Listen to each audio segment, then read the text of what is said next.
Welcome to the Vulcanara Audible blog.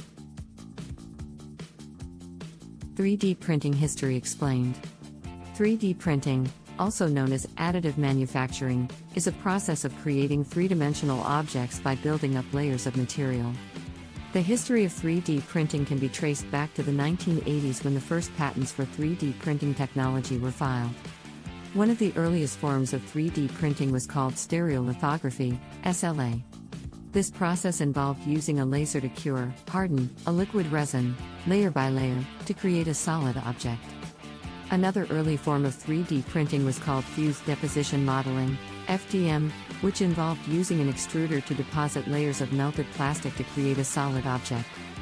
In the 1990s, the first commercial 3D printers became available.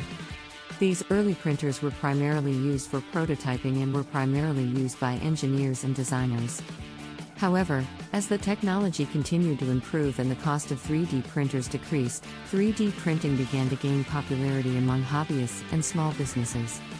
In the 2000s, the development of open-source 3D printing software and hardware made it easier for people to create their own 3D printers. This led to a rise in the number of DIY 3D printer kits, which allowed people to build their own 3D printers at home. Today, 3D printing technology has advanced to the point where it can be used to create a wide variety of objects, from prosthetic limbs to entire buildings.